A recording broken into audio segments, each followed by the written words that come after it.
날마다 새롭게 태어나도록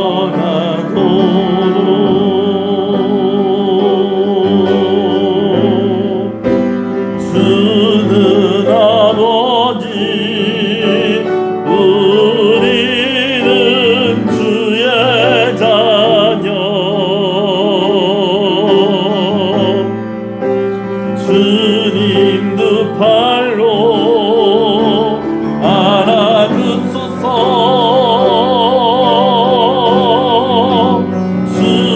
축복하소서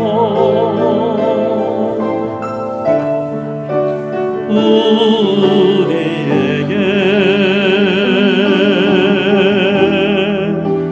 날마다 새롭게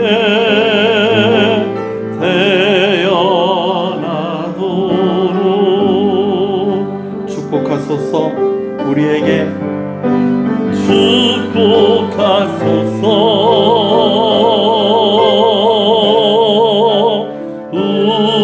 우리에게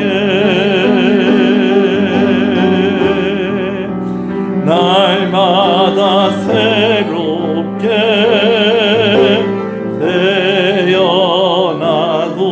태어나도록 축복하소서 우리에게 축복하소서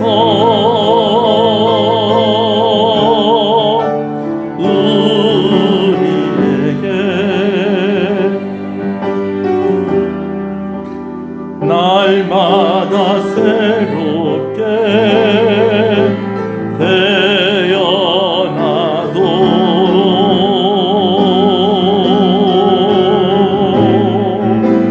주는 아버지 우리는 주의 자녀 주님 두 팔로 안아주소서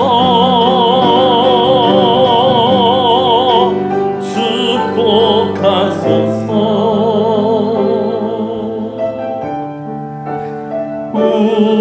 우리에게 날마다 새롭게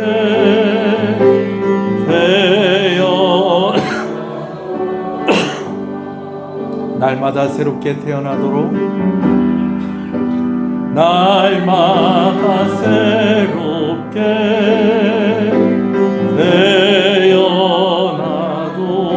태어나도록 날마다 새롭게 날마다 새롭게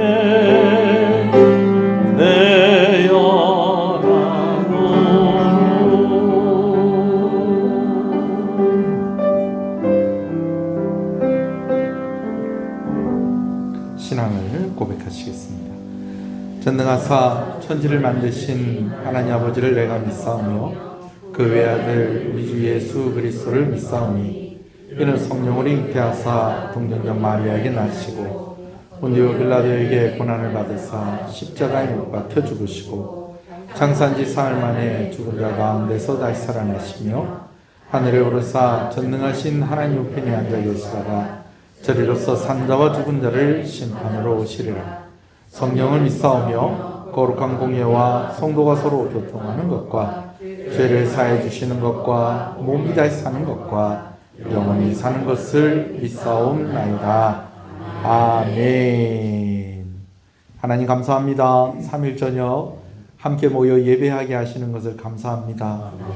서로의 얼굴을 보니 너무 반갑고 좋습니다. 하나님께 또 이렇게 예배하니 너무너무 감사하고 기쁘고 좋습니다. 하나님, 그러나 우리가 하나님 앞에 나올 때에 우리의 죄인임을 고백하지 않을 수가 없습니다. 우리의 부족하고 연약함, 성실하지 못함, 거룩하지 못함, 구별되지 못하고 그렇게 살았던 것들 모두 용서하여 주시고 이 시간 예비하신 은혜로 충만하게 하여 주시옵소서. 성령으로 충만케 하여 주시옵소서. 말씀 들으면서 아픈 곳 나음을 입게 하여 주시옵시고, 고민하는 문제 해결되어지게 하시고, 기도하는 문제들, 기도의 제목들 응답받게 하여 주시옵소서. 예수님 이름으로 기도합니다. 아멘. 할렐루야. 앞뒤 옆 사람 인사하시겠습니다. 잘 오셨습니다. 주 안에서 잘 되고 있습니다. 더 잘 됩니다.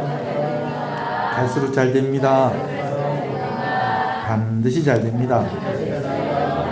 할렐루야. 말씀을 함께 보겠습니다. 사무엘하서 2장 8절에서 17절까지 말씀입니다. 사무엘하서 2장 8절에서 17절 말씀입니다.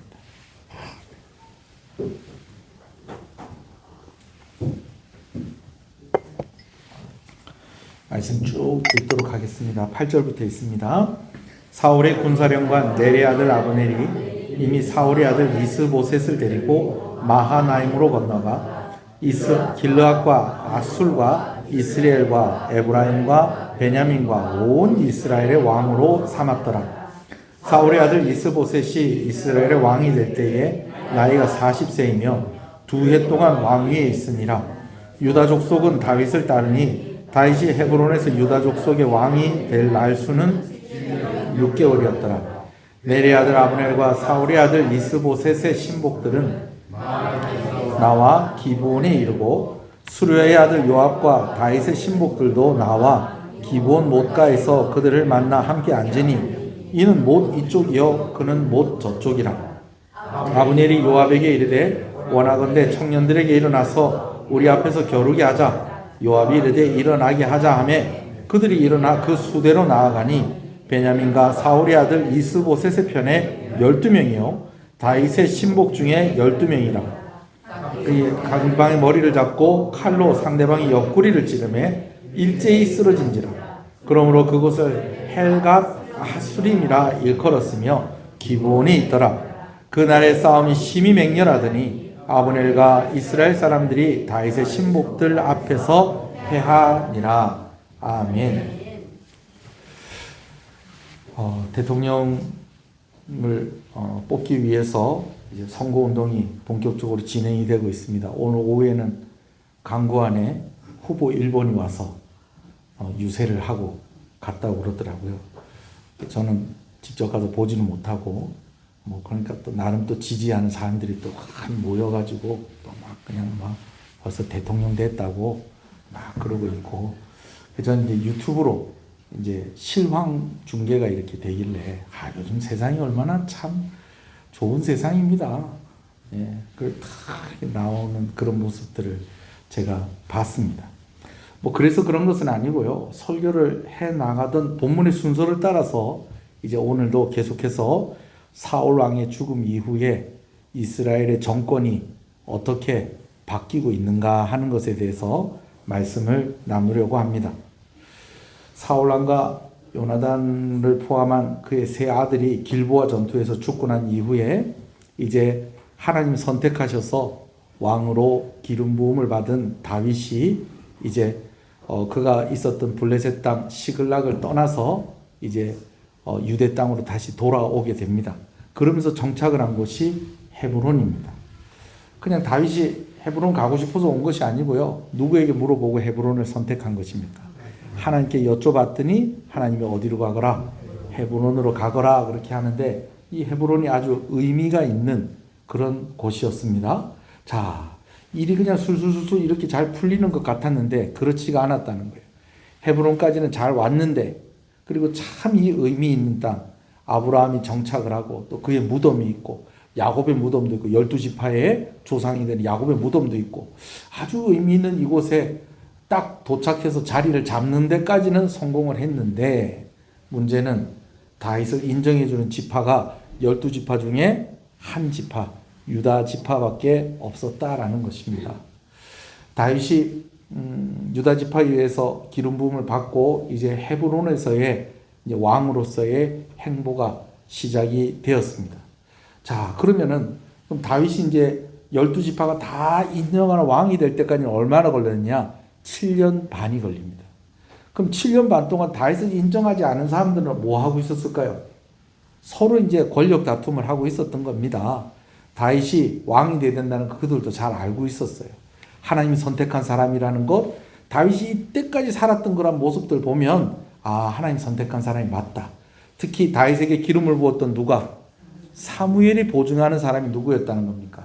다윗이었고, 사울 왕도 살아생전에 제일 경계하고 두려워했던 사람이 누구였다는 거예요? 다윗이에요. 그러니까 이스라엘 사람들이 다윗이 왕이 돼야 된다는 걸 알면서도 뭐 하고 있었다는 거예요? 자기 지파의 사람이 왕이 되거나 혹은 자기가 직접 왕이 되려고 하는 그런 사람들의 갈등이 몇 년 동안 되어지냐면 4년 동안 계속 되어집니다. 그러면서 이제 세워진 사람이 누구냐면 이스보셋이라는 사람인데, 이 이스보셋이라는 사람은 누가 세우냐면 사울 왕 때의 군대 장관이었던 아브넬이라는 사람이 이스보셋을 왕으로 세웁니다. 그래서 갈등하는 기간이 몇 년? 4년. 그리고 이스보셋이 2년 동안 왕이 있게 되어져요. 그러니까 4년 반 그렇게 이렇게 그럼 목사님 이게 이렇게 계산이 잘 안 맞는데요. 여러분 그렇게 생각할 수도 있겠는데, 여러분 앞뒤로 이렇게 잘라 하면 또 이렇게 기간이 또 그렇게 되는 겁니다. 여튼 그렇게 됐어요. 그러면서 오늘 본문에 보면 이 9절에 또 재밌는 장면이 나와요. 재밌는 표현이 나와요. 보면 이제 8절부터 한번 읽어볼까요? 시작. 사울의 군사령관 넬의 아들 아브넬이 이미 사울의 아들 이스보셋을 데리고 마하나임으로 건너간, 이제 이스보셋을 데리고 마하나임에 가는 이유는 무엇일까요? 이제 이스보셋을 왕으로 세우려고. 근데 이 이스보셋이 누구냐면 사울의 네 번째 아들입니다. 자, 그런데 9절. 길르앗과 아슬과 이스라엘과 에브라임과 베냐민과 온 이스라엘의 왕으로 삼았도다. 이제 여기 이제 땅 이름이죠. 주로 땅 이름인데, 여러분 여기 가만히 보면 12지파가 다 들어가 있는 것 같진 않아요. 그죠? 일단 어디가 빠져 있습니까? 유다 지파가 빠져 있고, 땅의 숫자로 이렇게 본다고 하면은 지파당 그 땅을 하나씩 차지한다고 볼 때 12개가 다 들어가 있진 않아요. 그죠? 그럼 나머지 지파는 뭘까요? 요즘 우리가 얘기하는 중도. 중도. 그렇지만 이렇게 지지해주는 사람들이 다윗보다도 오히려 더 많았다는 겁니다. 근데 다윗이요, 이 12지파를 다 자기가 다스리는 그러한 자기를 지지하고 자기를 인정하는 그런 사람들을 만드는 것을 너무 서두르지 않습니다. 왜 서두르지 않았을까요? 간단합니다. 무리해서 하나가 되려고 하면은 뭐 할 수밖에 없다? 전쟁을 할 수밖에 없다는 것입니다. 그런데 이 전쟁을 할 수밖에 없기 때문에 다윗은 하나님의 뜻을 기다리면서 이제 12지파가 다 인정하는 그런 왕이 될 날을 그렇게 기다리고 천천히 가려고 하는데, 다윗 밑에 있는 사람들은 어떻다는 거예요? 다윗하고 생각이 같다는 거예요? 다르다는 거예요. 그러다 보니까 이제 싸움이 잦아집니다. 어떤 싸움이 잦아지느냐? 이제 이스보셋을 중심으로 모인 사람들과 다윗을 중심으로 모인 사람들의 싸움이 잦게 되었다라는 것입니다. 목사님 1대 11로 싸우면 이게 싸움이 안 되는 거 아닙니까? 싶은데요. 그게 그렇지가 않아요. 다윗과 함께하는 사람들은요, 정말 사울 왕에게 쫓기고 다니면서 정말 온갖 전쟁을 다 치룬 사람들이고요. 그리고 원래부터 유다 지파가 제일 큰 지파예요. 그러다 보니까 이 섣불리 이렇게 싸울 수가 없는 거예요. 근데 이제 오늘 본문에 아주 대단한 사건이 하나가 있게 되어집니다. 어떤 대단한 사건이 있게 되어지느냐? 그걸 설명을 하기 전에요, 먼저는 이 이스보셋 측에 있는 사람들과 다윗 쪽에 있는 사람들이, 이 사람들이 구성원들이 어떤 구성을 하고 있는지를 조금 먼저 좀 설명을 좀 드릴 필요가 있을 것 같습니다. 자, 그 설명이 12절, 13절에 나오는데요. 우리 12절에 보면은 맨 앞에 누구의 아들이라고 그럽니까? 넬의 아들이라고 되어 있고, 13절은요. 수루야의 아들이라라고 되어 있는데 넬의 아들들은 어느 쪽 사람? 사울 쪽 사람이고요. 이스보셋 쪽 사람이고요. 그 수루야의 아들은요, 다윗 쪽의 사람입니다. 근데 먼저 여러분들이 아셔야 될 것은요, 넬은 남자 이름이고요. 넬은 남자 이름이고 수루야는 여자 이름입니다. 오히려 수루야가 남자 같고 넬이 여자 같고 그런데 그게 아니고요. 반대로 넬은 남자고 수루야는 여자입니다. 자, 이렇게 돼 있는데 이런 상황 속에서 이제 제가 설명을 쫙 드리는데 잘 들으세요. 이 넬의 아들이 대표적으로 누가 있다는 거예요. 아브넬이 있는데 이 아브넬이 이제 군대 장관이었죠. 사울 왕 때의 군대 장관이었는데 이 아브넬이 사울 왕하고 이게 무슨 관계냐면 아브넬의 아버지가 넬이잖아요. 넬이 사울 왕의 숙부예요. 우리 오늘 중고등부도 이제 좀 와서 앉아 있는데 우리 청소년들한테 얘기 한번 해요. 중고등학생들. 숙부가 뭐 어떤 사람을 숙부라고 얘기해요? 네? 참 어렵습니다. 그냥 뭐 우린 다 삼촌 작은아버지 이랬지. 숙부님 뭐 이런 잘 안 했잖아요. 그죠? 그러니까 넬이 이 아브넬하고 사울하고는 남이라는 거예요. 같은 집안이라는 거예요. 집안이에요. 그런데도 넬이 사울 왕의 숙부 삼촌이니까 사울 왕하고 아브넬하고는 무슨 사이입니까? 사촌이요, 사촌.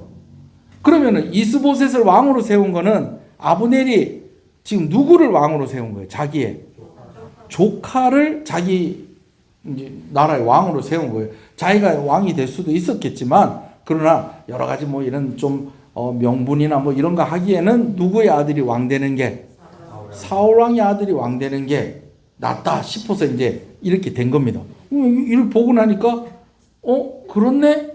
사울하고 아브넬하고 같은 집안일세.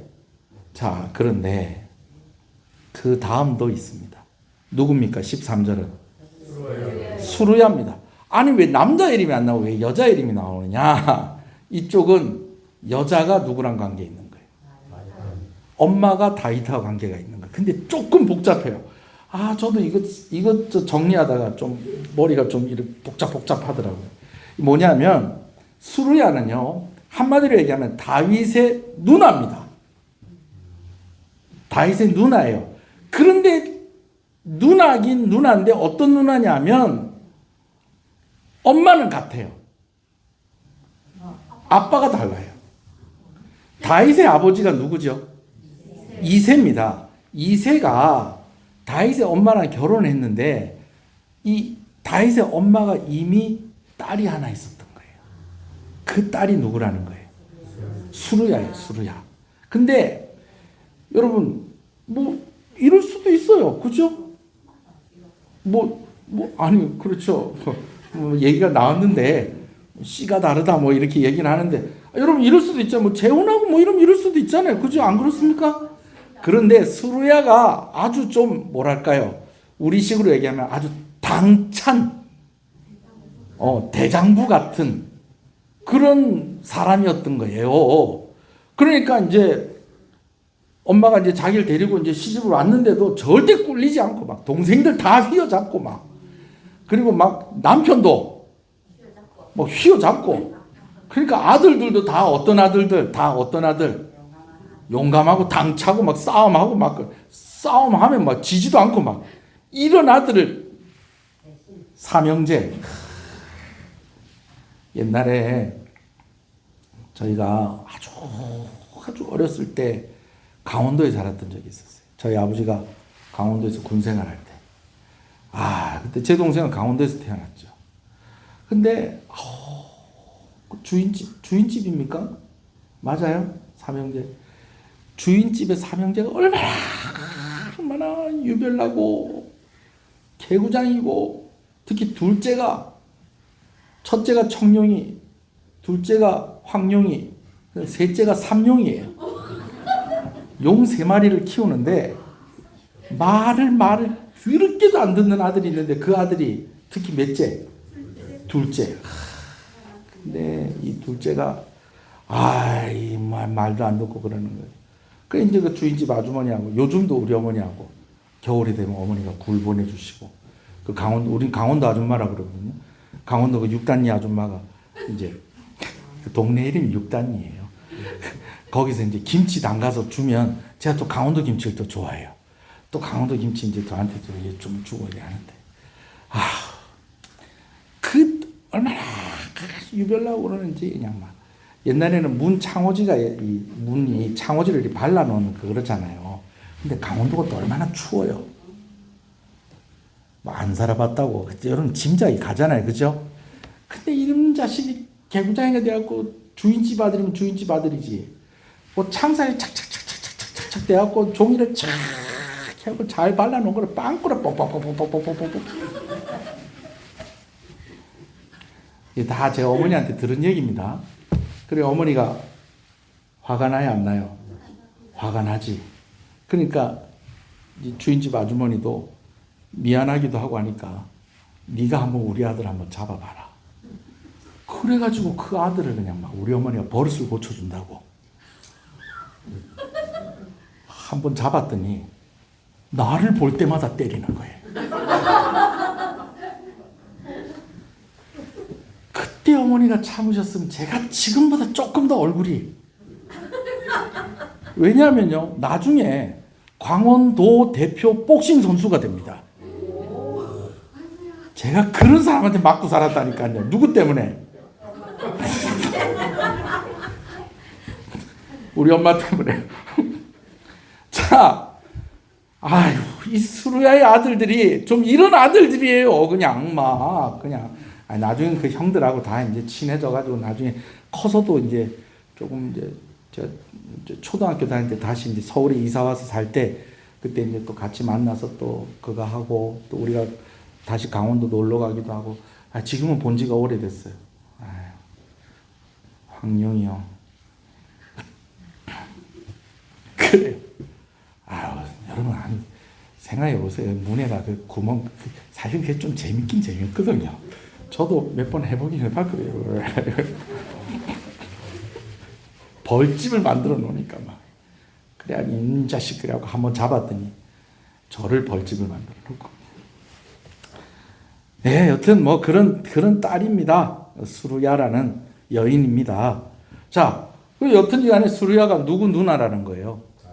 다윗의 누나예요. 근데 이 수루야의 아들이 셋이 있는데 18절 같이 한번 읽어봅시다. 18절 시작. 그곳에 수루야의 아들 요압과 아비새와 아사엘이 있는데 아사엘의 발은 들로로 같이 빠르다.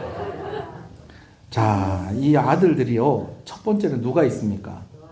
요압이 있습니다. 이 요압은요. 다윗이 왕위에 있을 때에 이스라엘의 군대 장관입니다. 군대 장관이에요. 근데 이 사람은 공이 참 많은 사람이에요. 다윗이 어려울 때부터 같이 하면서. 근데 이렇게 보니까 이유가 있었네. 다윗하고 한 집안이야, 한 집안. 한 집안. 누나 아들이니까. 조카인데, 근데 여러분 알다시피 다윗이 그 집에서 서열이 어디쯤 있습니까? 맨 뒤에 있잖아요. 그러니까 누나가 낳은 아들이니까 거의 뭐 자기하고 나이도 비슷해. 그러면서 하는데 이 요압이라는 사람이 군대 장관에 있으면서 공도 많이 세우고 다윗의 목숨도 살려주는 일들도 있고 막 그런데도 다윗이 마지막에 솔로몬에게 유언할 때에 너 요압 조심해라. 너 요압이 그냥 죽게 해서는 안 된다. 그렇게 해서 솔로몬의 군대 장관이 나중에 요압을 죽입니다. 그리고 둘째 아들은요. 아비새. 그래 우리 지난번에 막 아비새, 어미새 뭐 그러면서 막 이야기하고 그랬잖아요. 그 생각나십니까? 이 아비새는 뭐 하는 사람이 한방 있는 사람, 한방. 사울이 다윗 잡으러 와가지고 사울 진영에 다윗이 누구랑 같이 가니? 아비새하고 같이 갑니다. 갔더니 하나님이 사울 진영에 있는 사람들을 다 뭐 해놓으세요? 다 재워놓습니다. 그러다 보니까 그냥 사울왕의 그 장막까지 아비새하고 둘이서 그냥 들어가요.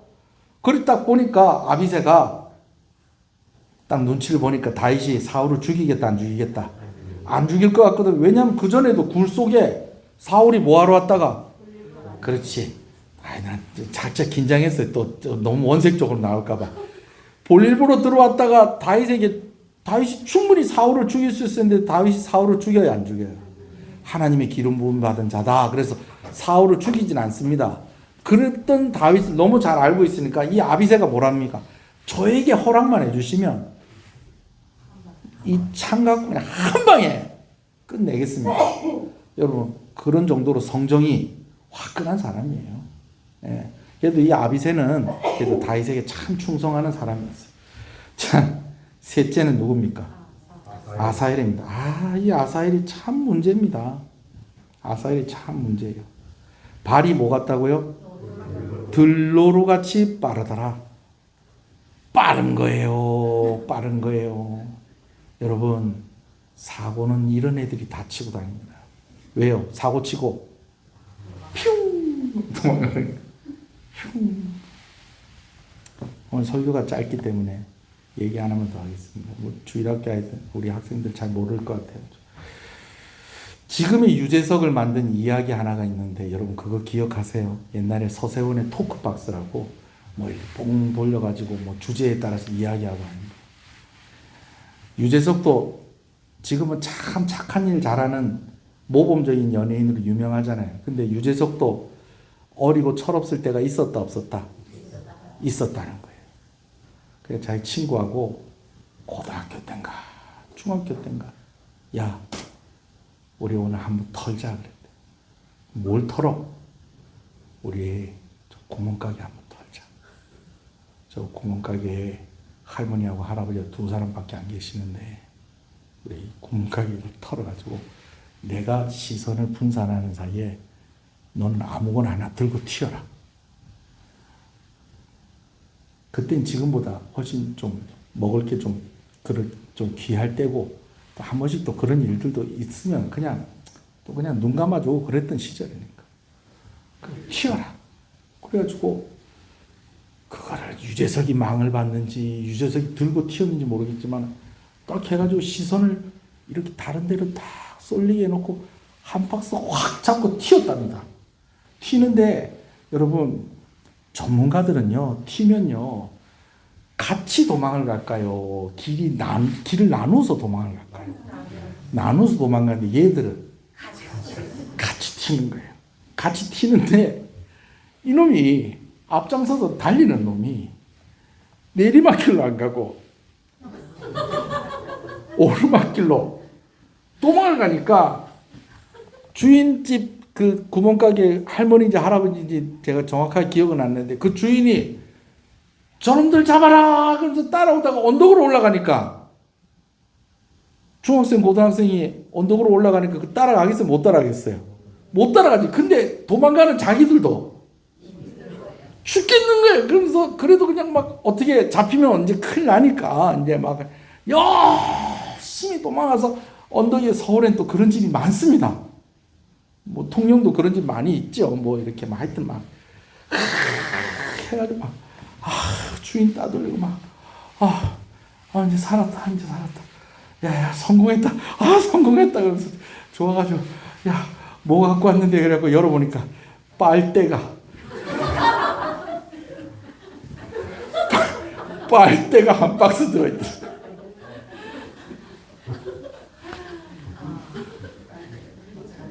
그걸로 1등 해가지고 그때부터 떴어요.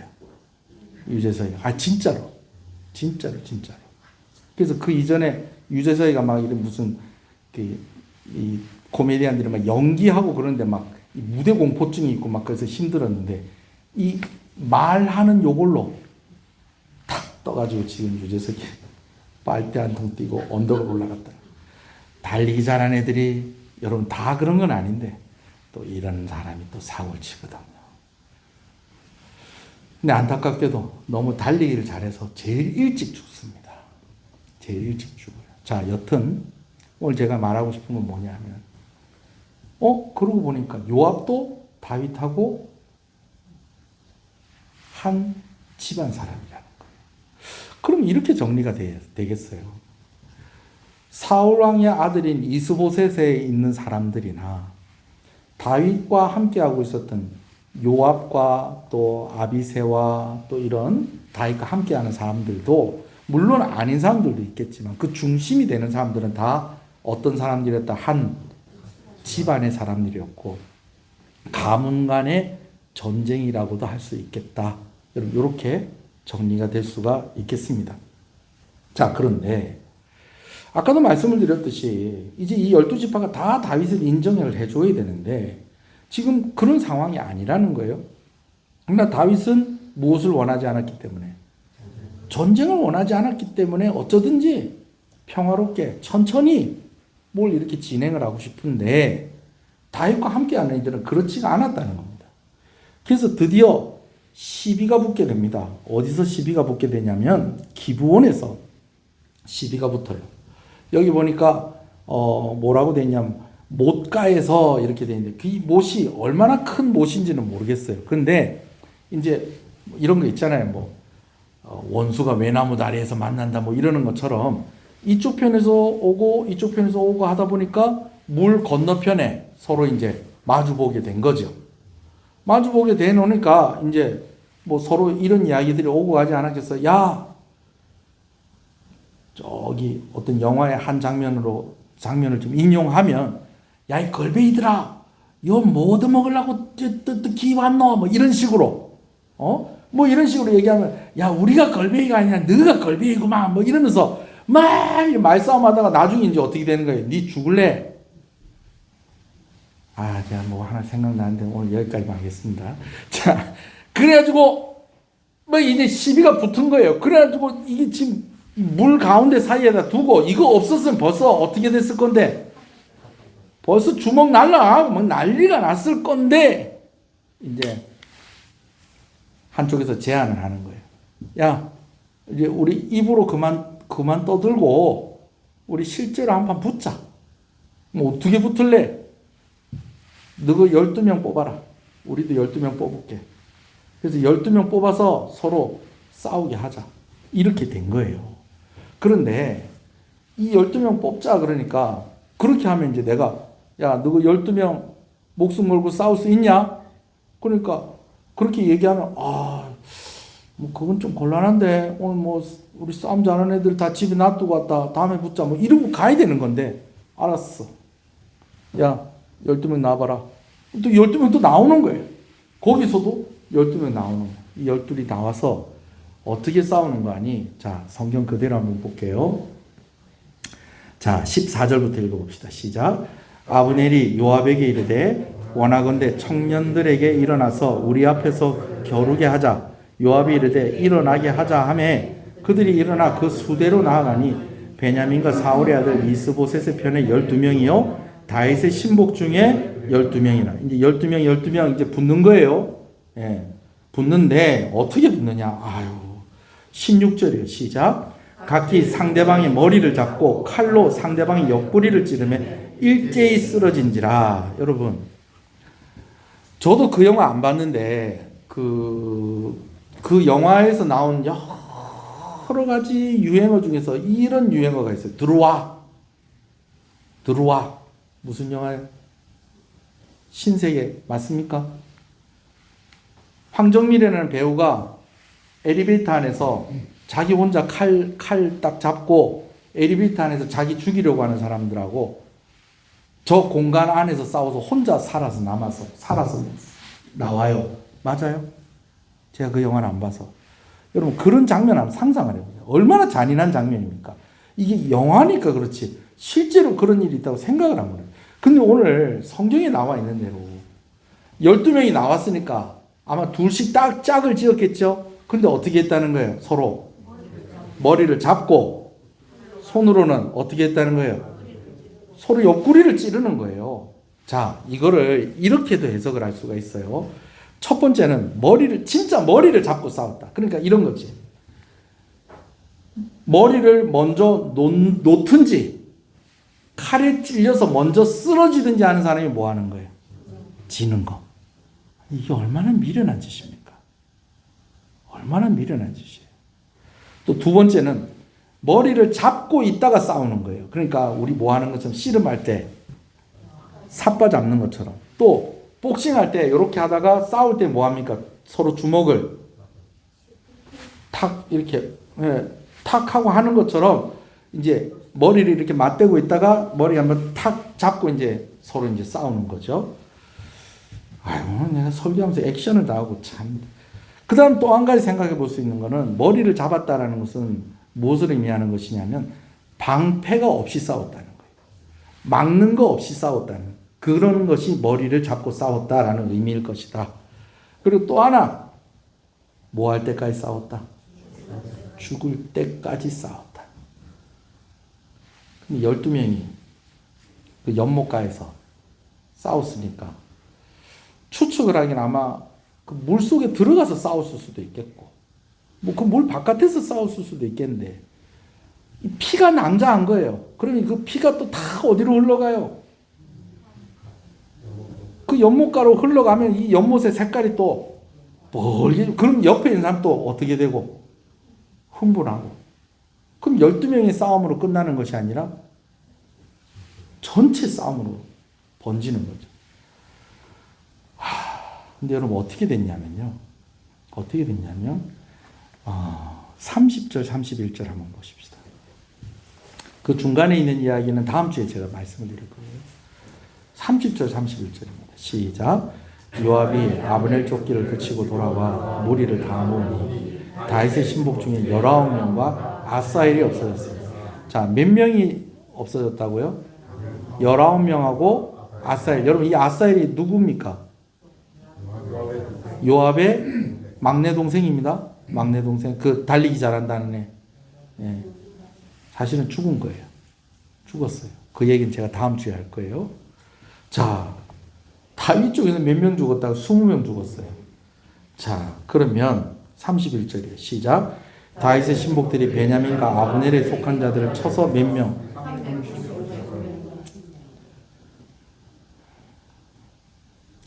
20명 죽고 360명 죽였어요. 싸움을 도대체 뭘 얼마나 잘했다는 거예요. 이쪽은 다 다윗 쪽에 있는 사람들은 다 김두한하고 다 시라소니하고 막 이런 애들만 모였나. 그러면 여러분 이 소식을 들으면 다윗이 좋아했을까요? 아니요. 그래서 이렇게 이겼는데도 다윗에게 우리가 20명 죽고 300 몇 명이요? 360명 죽였습니다. 그거 자랑 안 못하고요. 몰래 헤브론 성으로 복귀합니다. 자, 그러면서 이 일로 인해서요, 아브넬의 집안과 요압의 집안이 원수가 됩니다.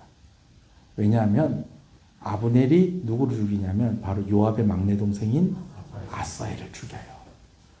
그냥 제가 조금만 얘기를 할게요. 아사엘이 계속 아브넬을 따라오는 거예요. 그러니까 아브넬이 야, 니 내 따라오지 마라. 아닌데 난 따라갈 건데, 야, 너 나한테 못 이긴다. 니 달리기나 잘하지. 나한테 싸우면 안 된다. 내 군대 장관이다. 아닌데 나 너한테 싸워서 이길 건데, 내 너 죽이면 네 형 요압하고 원수가 된다. 그렇게 되면 일 심각해진다.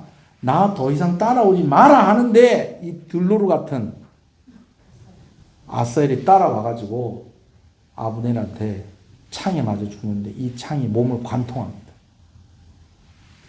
그러니까 처음에는 그냥 시비 붙어갖고 싸우다가 몇 명 뽑아서 12명씩 뽑아서 싸우다가 한쪽은 20명 죽고 한쪽은 360명까지 죽었는데, 그 죽은 사람들 가운데에 요압 쪽에서는 20명밖에 안 죽었지만 그 중에 하나가 누구라는 거예요? 아사엘. 자기 동생이 죽어놓으니까 아브넬에 대해서 이제는 원수가 되는 겁니다. 그래서 나중에요, 아브넬이 이제 다윗에게 투항을 합니다. 투항을 해요. 근데 이제 나 이스보셋을 왕으로 안 모시고 나 다윗을 왕으로 모실게요. 그리고 대신에 내가 이스보셋 쪽에 있는 그 사람들 다 데리고 와서 내가 왕에게 충성하도록 하겠습니다. 이렇게 된 거예요. 그러면 전쟁 없이 어떻게 되는 거예요? 수월하게. 그냥 다윗 사람들 다 되고 다윗은 그냥 다 온 12지파의 왕이 딱 되는 겁니다. 그런데 요압이 누구 죽였다?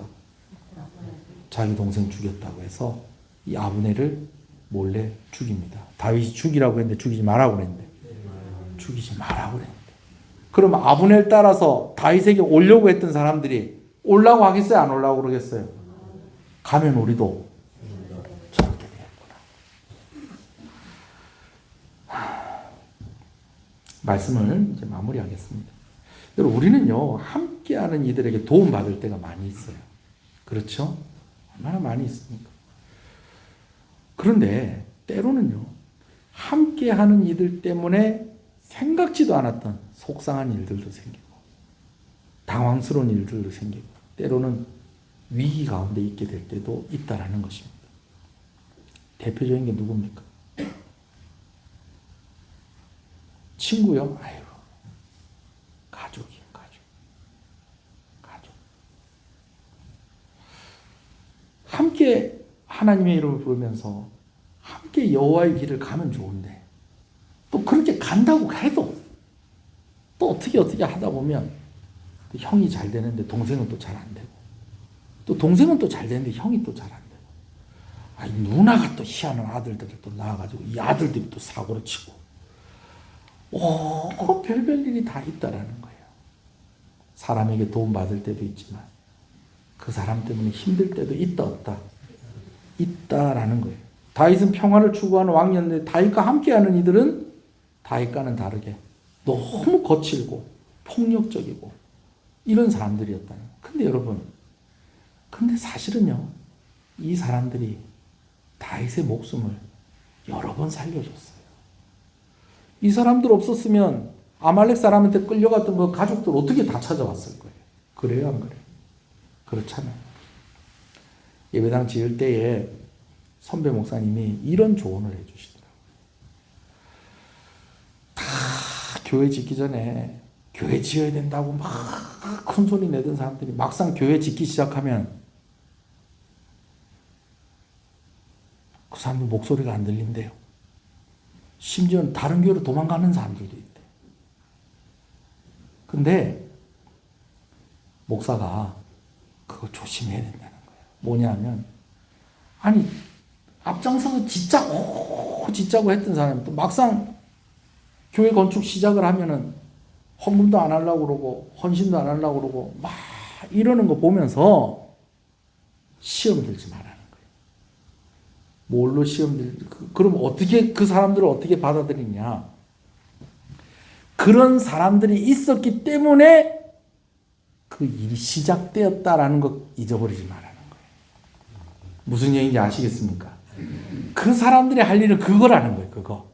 오히려 신중하고 나중에 교회 건축 시작하고 난 뒤에 정말 신실하게 헌신하고 함께 그냥 애쓰고 걱정하고 기도하고 여러분 이런 사람들은 함부로 교회 짓자 어쩌자 뭐 이런 얘기 잘 한다 못한다? 잘 못하는데 누가 대신 얘기해 주는 거예요? 예? 그 사람들이 그렇게 얘기를 해서 시작을 하게 된 거예요. 그걸로 고마워하라는 거예요. 그걸로 고마워하라는 거예요. 다행히 우리 교회는 뭐 그런 사람 없이 그냥 다 같이 힘을 모아서 예배당 잘 지었습니다. 할렐루야. 그렇죠? 네, 그래요. 자, 그런데 제가 왜 이 이야기를 하는 겁니까? 또 예배당 하나 또 지으려고요. 우리 딸이 그런 얘기를 하긴 하더라고요. 아빠 내 결혼식 하려면 예배당 더 커야 될 것 같은데. 언니가 결혼식 하는 거 좀 작다고 느꼈나 봐. 규빈아 그건 좀 힘들 것 같은데 제가 이제 그 이야기를 했는데 규빈이한테 비밀입니다. 네가 안 봐야 될 건데 오늘 보지 말라고 그래. 여튼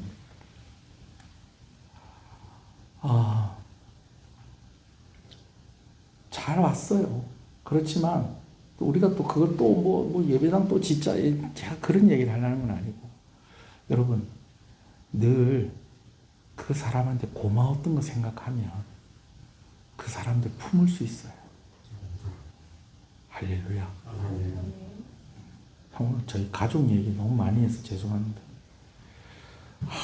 저희 장모님이, 저희 장인어른이 돌아가시기 전에 참 많이 아프셨거든요. 병원에도 오래 계셨고. 근데 너무 옆에서 극진하게 장인어른을 보살피시는 거예요. 그래서 제가 한편으로는 좀 마음에 안심을 했죠. 아, 나중에 나하고 결혼한 사람도 엄마를 닮았어. 나를 배신하지 않고 저렇게 잘해주겠구나. 이제 그런 마음을 가지면서도. 그래서 장모님한테 물어봤어요. 장모님 그렇게 힘든데 그때 어찌 그리 장인어른한테, 그리 장모님도 아프면서 그렇게 열심히 잘하셨어요. 그랬더니 장모님 하시는 말씀이, 결혼하고 얼마 안 있어서 정말 장모님이 아팠는데, 한 번 아픈 적이 있었는데 그때 장인어른이 그렇게 잘해주셨대요. 여러분, 남자들 한 번만 잘해도, 예? 그때 그렇게 아팠는데 장인어른이 그렇게 잘해주셨대요. 뭐 어떻게 잘해주셨는지 잘 모르겠는데 그때 고마운 거 생각하면서 아플 때 옆에서 잘 보세요. 여러분, 도움이 될 때도 있지만 짐이 될 때도 있다. 근데 그럴 때마다 뭐 하면 좋겠다? 고마울 때 생각하자. 할렐루야. 할렐루야. 여러분, 친구야 뭐 절연하면 되지만 가족들하고는 그렇게 할 수도 없잖아요. 어떻게 할 거예요? 고마웠던 거 생각하면서 함께 해야죠. 그리고 또 한 가지, 교회 안에서도 마찬가지입니다. 우리가 서로에게 격려가 되고 은혜가 되고 힘이 되고 여러분 이럴 때도 있지만, 때로는 교회 안에 있는 사람들한테 상처받을 때가 있고, 그 사람 때문에 힘들어서 교회 나오기 힘들 때도 있고, 여러분 그럴 때가 있겠어요, 없겠어요? 있어요. 여러분 그럴 때는요, 한 가지 더 생각하세요. 예수님께서 그런 나를 용납하시고 그런 나와 함께 하신다라는 것입니다. 그래서 사도 바울이 뭐라고 고백을 합니까? 네? 정말 내가 배설물과 같은 나를 하나님께서 버리지 아니하시고 나를 쓰고 계십니다. 이런 말씀하지 않습니까? 오늘 예수님이 나를 품고 계신다. 그런데 나만 품고 계시냐? 저 사람도 예수님이 품고 계시고 저 사람도 예수님이 품고 계시고 우리 다 예수님 품 안에 있는 사람인데, 예수님이 품는 그 사람 나도 한번 품어봐야 되겠다. 자, 한번 따라합시다. 쉽지는 않다. 쉽지는 않다. 그래서 저희 선배 목사님이 그런 얘기를 하시더라고요. 내 이웃을 내 몸과 같이 사랑하라. 그거는 진짜 내 몸과 같이 사랑하라고 주신 말씀이기도 하지만, 자기 몸같이 사랑하면서 네 수준을 한번 깨달아 보라는 거예요. 그리고 너를 그렇게 사랑하시는 예수님의 사랑이 어떤지를 좀 알으라는 것입니다. 할렐루야. 기도합시다. 여러분, 다윗이 원하는 것과는 좀 다른 모습을 보여주는 다윗과 함께하는 사람들이었습니다. 근데 그들이 다윗의 목숨을 구해주고, 그들이 다윗에게 충성했고, 그들이 또 함께 있었기 때문에 또 사람들이 다윗을 인정하고, 또 그들이 막아주고 하는 것 때문에 다윗이 왕이 될 수 있었다라는 것이죠. 그러나 또 한편으로는 다윗이 또 그들을 품었기 때문에 또 나라가 세워졌다라는 것이죠. 가족이 힘이 될 때가 있습니다. 그렇죠. 가족이 짐이 될 때도 있습니다. 성도가 또 서로 위로가 될 때도 있지만, 성도가 서로에게 상처를 줄 때도 있다라는 것입니다. 제가 몇 가지 말씀을 드렸죠. 고마웠던 일 생각하십시다. 예수님이 나도 품고 있지만 저 사람도 품고 있다라는 거 생각하고, 하나님, 내가 더 많은 사람들 품을 수 있게 해주시고, 내가 상처 주고 짐이 되는 사람이 아니라 정말 함께함에 감사한 사람이 될 수 있도록 내가 더욱더 성숙한 성도의 삶을 살게 하여 주시옵소서. 그 외에도 오늘 말씀 들으면서 느낀 것들, 깨달은 것들 가지고 우리 잠깐 기도하겠습니다. 주여, 주여,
가족들을 위해서도 잠깐 기도하시겠습니다.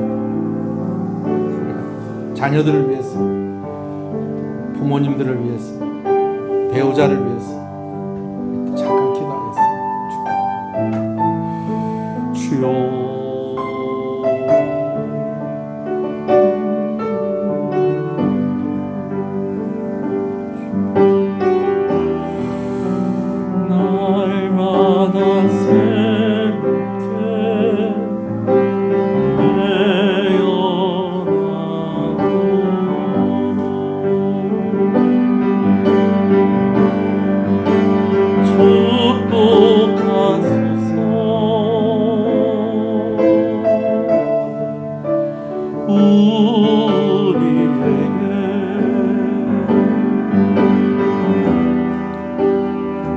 날마다 새롭게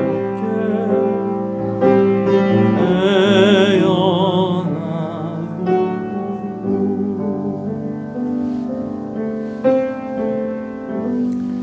지금은 우리 주 예수 그리스도의 은혜와 하나님 아버지의 사랑하심과 성령님의 감화감동, 위로, 교통, 충만하시는 역사가 이제로부터 영원토록 함께 있을지어다. 아멘.